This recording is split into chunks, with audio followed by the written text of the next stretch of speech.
Labdien! Šodien vārds uzņēmējiem būs veltīts vienai no mūsu valsts augstskolām. Tās spēja sagatavot valsts tautsaimniecībā nepieciešamus speciālistus nav apšaubāma. Šajās dienās savus 1993. gada absolventus kopā pulcināja Latvijas Lauksaimniecības Universitātes Tehniskā fakultāte.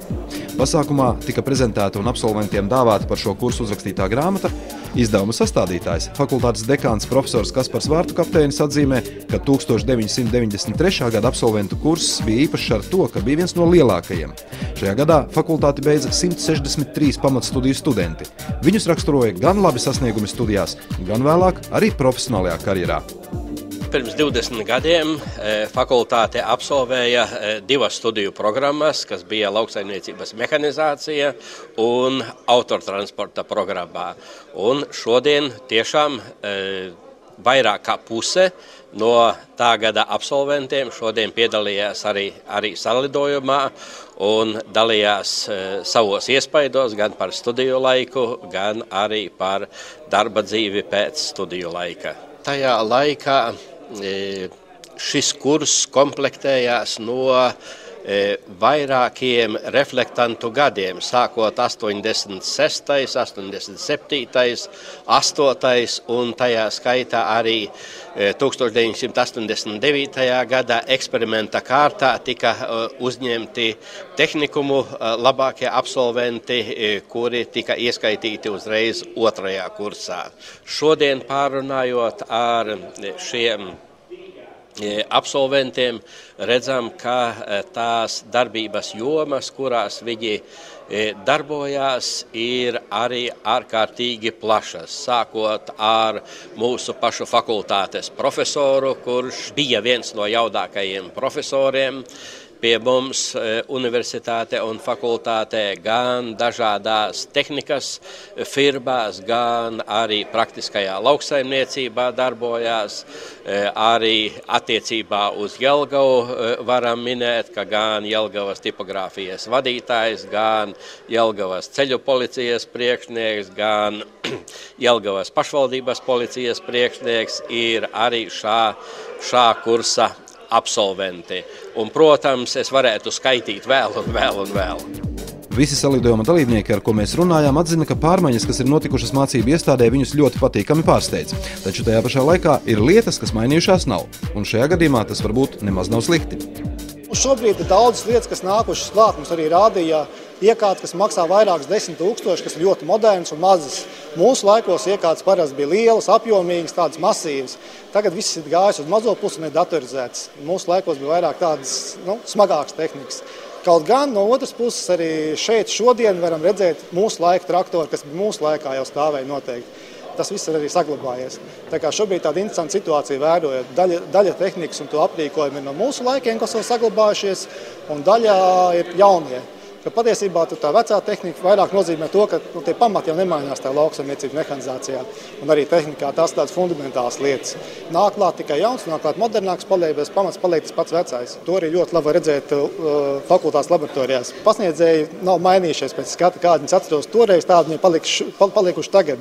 Tas nozīmē to, ka arī šis mehu gars sēž cilvēkos iekšā un cilvēks nemainās. Viņš ir, kāds viņš jauns bija tajā laikā, tāds jauns viņš ir arī tagad un spēks pilns. Ir pagājuši 20 gadi, un katrs no tolaik topošajiem mehiem ir atradis savu darbības sfēru. Diemžēl šodien man tā īsti nav saistība vairāk, jo citās sfērās strādāju, esmu bankās strādāju, tā kā mehanizācija man mazāk ir, bet atceros kādreiz, kad es vēl mācījos, kad arī studēju doktorantūrā un maģistratūrā, bija profesors Edvins Bērziņš, kas bija mans vadītājs, un ļoti daudz pateicības vārdus viņiem parādā. Mehānikas fakultāte un inženieru zinātnes tās būtībā ir tās lietas, kas nekur nepazudīs ar laika gaitā. Ja tu esi mehs un tu esi iemācījies, kā pareizi lietas darbojās, tad meham ātrumkārbā nevar samainīt zobatiņas vietā, piemēram, ekonomika var interpretēt. Kaut kas liekas tā, kaut kas savādāk.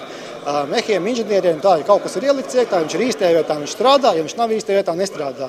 Un tas un arī tas, kad ir šī iemāca praktiski domāt un radoši pieeja daudzām lietām. Un tas noder dzīvē ne tikai mehanizācijai, bet tas noder arī daudzās citās vietās. Pamats visam tomēr ir tā loģiskā domāšana. To loģisko domāšanu vislabāk ieliekt taisa šīs tehniskajās disciplīnās. Un tehniskā fakultāte ir viens no tām vietām, kur tas tiek ielikts līdz pašiem pamatiem. Tālāk pēc tam jau tu vari piemācīties klāt kaut kādas lietas. Un to es pats arī esmu darījis, es vēlāk mācījies, beidz biznesa vadības maģistratūru. Bet tas jau ir jau sekundāri. Tas pamats, kas ir ielikts, tas ir ielikts tagad šo tehniskajā fakultātē. Protams, katram no bijušajiem absolventiem ir savs dzīves gājums, taču visus vieno tas, ka atmiņas par studijām ir pozitīvas un arī lēmumu pieņemšanu apgūt zināšanas tieši šeit nenožēlo neviens. Apgūs tajā laikā lauksaimniecības mehanizācijas fakultātē tieši lauksaimniecības mehanizācijas inženieru specialitāti. Un, tā kā pats esmu no laukiem un arī tādu dzīvi visu arī no bērnības bija saistīta ar lauksaimniecību un tātad arī ar viņas mehanizāciju.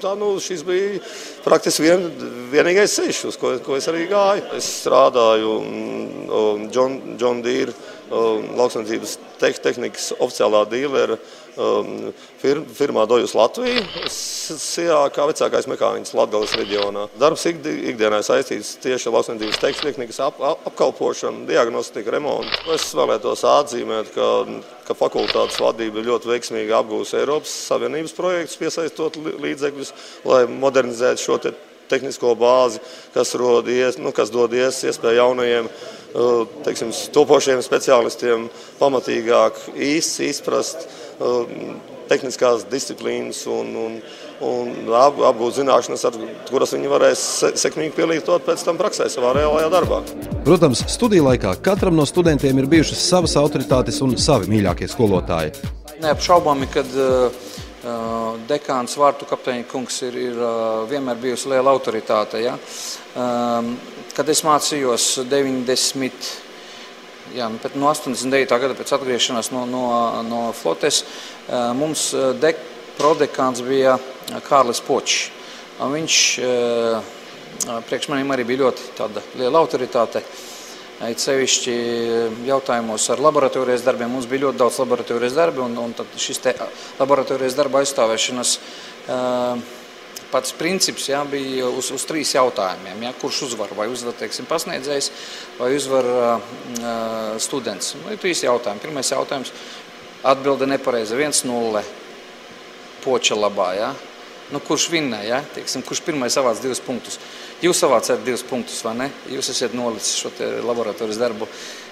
Počs savāca 2 punktus, ja? Jums jānāk nākamreiz. Gan dekāns Kaspars Vārtu kapteinis, gan arī Antoņina Čukur, ja? Gan tajā laikā materiāla prestijā bija Strupauša kungs un hidraulika docents Vizbuls tajā laikā. Un vēl daudz varētu saukt. Tie visi ir, kā saka, tie visi mani skolotāji. Un paldies viņiem!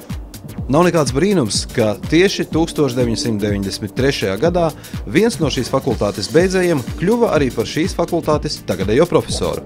Kā pabeidzu studijas šeit 93. gadā, tālāk jau faktiski iestājos doktorantūrā, paralēli arī piestrādāju kā mācīspēks arī, piemēram, informācijas tehnoloģiju fakultātē, nedaudz tad arī šeit uz vietas fakultātē, un tālāk jau faktiski pa karjeras kāpnēm pamazām arī ieņēmu gan lektora amatu, gan docentu, tālāk asociētā profesoru un arī visbeidzot arī profesoru amatu.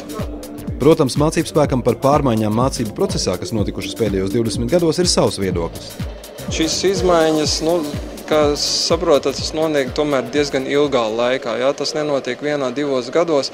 Tā ir faktiski vairāk gadu šīs iestrādes darbs arī šajā gadījumā, piemēram, pēdējos gados tieši ar Eiropas projektiem. Šodien studentiem ir jābūt daudz plašāks, varbūt zināšanu loks un jāiepazīst visdažādākās jaunākās tehnoloģijas, un tas, man liekas, arī, ka tas arī varbūt savā ziņā ir sarežģītāk un prasa no studentu varbūt daudz tādu arī papildus laiku, kas nepieciešams studijām. Diezgan arī daudz mainījušās arī pasniedzēju un studentu varbūt šī attiecības un saikne arī nodarbībās, jo varbūt, kad iepriekš, man liekas, ka pasniedzējs varbūt bija mazliet tā distantētāks vairāk no studentiem. Šodien, man liekas, ka vairāk prasās ar šiem studentiem tā kā iet uz sadarbību, nevis tā kā es pasniedzējis vienā pusē, jā, jūs studenti sēžat savā autoris pusē, jā, Un šodien, man liekas, lai šis students pilnvērtīgi apgūtu šīs zināšanas, jāiet viņu sadarbību uz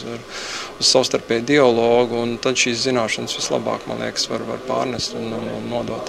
Katrā ziņā mēs cenšamies, un cita ceļa jau nav, kā iet laikam līdzi, modernizēt studiju vidi, lai viena lieta ir, lai studentiem būtu interesanti, bet pati lietas būtība ir, lai tas, ko mēs studentiem studiju procesā dotu, lai tas atbilstu tām prasībām, tām tehnoloģijām, tam tehnikas attīstības līmenim, kurš šodien ir ražošanā un kurš būs tajā laikā, kad viņi studijas absolvēs un aizies kā speciālisti strādāt. Un, protams, ka šim aspektam mēs pievēršam ļoti lielu uzmanību, aktīvi līdzdarbojamies Eiropas projektos, esam vidnējuši arī vairākus projektus, kuru ietvaros, tad esam modernizējuši gan laboratorijas, gan veselu rindu mācību grāmatu, mācību līdzekļu sagatavojuši, tā kā lai fakultātes tas devums, ko mēs dodam studentiem, lai tiešām būtu mūsdienu līmenī. Kā izrādās, studiju gados iegūtie draugi un izslavētā mehu solidaritāte darbojas ne tikai studiju laikā, bet arī ilgi pēc tam. Mums bija tāds īpatnējs kurs, mums vienbrīd bija 350 studiju biedru. Ar lielu daļu satiekos gan ar klientiem, gan arī ar partneriem, un, protams, arī vecās draudzības saites, jo būt meham tas nozīmē, ka jebkurā Latvijas vietā tu noteikti atradīs kādu, kurš tev varēs palīdzēt. Tas ir viennozīmīgi. Šeit es arī iepazinos vairāk vai mazāk ar savu dzīves biedri, un, kas zina, varbūt arī bērni ir tāda klusa doma, varbūt kā arī turpinās šī augstskolā. Jelgavā ne tikai mācījos, bet arī studiju laikā strādāju, biju auto apmācības instruktors. Un studiju beigām iepazinos ar pārtikas tehnoloģijas studenti, kur kļuva mana sieva. Un, mana sieva ir no Jelgavas un sievas māte arī Jelgavā. Specialitāte kā tāda iemācīja saprast mehānismus, to būtību un viņu pielietojumu. Un ar visiem šiem terminiem un viņu lietām arī šodien nodarbojos. Strādāju kā inženieris, strādāju kā tehnoloģiju konsultants uzņēmumiem pie jaunu tehnoloģiju ieviešanas, risinu šos jautājumus. Protams, šeit ir daudz interesanti piedzīvots. Redzu, ka šī tehniskā fakultāte ir gūs jaunu elpu, jaunu attīstību, ir jaunas mācību priekšmeti, seko laikam līdzi. Var tikai rekomendēt jauniešiem izvēlēties lietišķos specialitāti, nākt šeit un mācīties.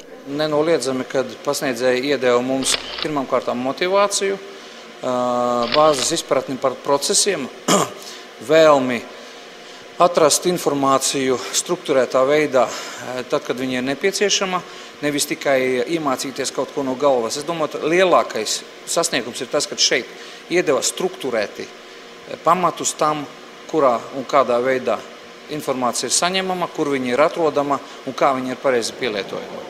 Un tad jūs variet darīt jebko, vai strādāt ar naftas produktiem, jeb ar kokmateriāliem. Ir vajadzīga šī basic sapratne, un tas tika šeit ieliets. Šī tradīcija pār 20 gadu beidzēju salidojumiem mums ir jau kopš 1985. gada, un tagad jau vairākus pēdējos gadus mēs kopā ar kolēģi docenti Antoninu Čukuri gatavojam arī grāmatiņas par attiecīgā izlaiduma kursu. Šīs grāmatiņas dod tādu zināmu priekšstatu gan par studiju laiku, par studiju vidi tajā laikā, gan arī par to, kā ir attīstījusies absolventu darba dzīve pēc studiju laika, jo ir ļoti būtiski zināt, kā mūsu fakultātes absolventi tālāk darbojās, kā viņiem veicās darba dzīvē, un šādi salidojumi ir ļoti vērtīgi un nozīmīgi priekš mums fakultātes arī tajā ziņā, ka mēs iegūstam ļoti labu atgriezenisko saiti, jo šajās salidojuma reizēs mēs veicam arī absolventu aptauju, kur ir vairāk kā 30 jautājumi, kuri mūs interesē gan par studiju procesu, gan par to darba vidi, kurā ir jādarbojas šodienas absolventiem, gan arī individuālās pārunas un sarunas un dalīšanās iespaidos sniedz mums ļoti vērtīgu un nepārvērtējumu informāciju. Mainās Latvijas Lauksaimniecības universitāte, mainās arī pilsēta, kurā tā atrodas. Viens no šādiem piemēriem Jelgavā ir jaunais tilts pie fakultātes. Tas, protams, izkrāšņo mūsu fakultāti, un kā mēs fakultātē atzīmējam, ka šis tilts ir tapis arī mūsu fakultātes absolventa, gan ne šā izlaiduma gada absolventa Andra Rāviņa vadībā, kurš jau ilgus gadus ir pilsētas domes priekšsēdētājs, un ja runājam nopietni, tad, protams, tāpat kā ar visiem absolventiem, arī ar pilsētas vadību un tiem absolventiem, kuri darbojās šeit Jelgavā, mums ir ļoti cieša un auglīga un veiksmīga sadarbība. Jaunajiem topošajiem studentiem un visiem jauniešiem es gribētu novēlēt, ka tiem, kuriem ir interese par inženierzinātnēm, par inženierlietām, Latvijas Lauksaimniecības universitātes tehniskā fakultāte ir īstā vieta, kuru izvēlēties studijām, un arī 1993. gada absolventu pieredze rāda, ka tālākās karjeras iespējas ir ļoti labas. Mums, kā jau inženieru programmās, visās ir pietiekami daudz budžeta vietu, un mēs būtu gandarīti, ka šis konkurss būtu iespējami lielāks uz budžeta vietām, un līdz ar to arī tie jaunie speciālisti, kuri top šajā studiju procesā, būs augstāk motivēti, augstāk kvalificēti un noderīgāki mūsu tautsaimniecībai.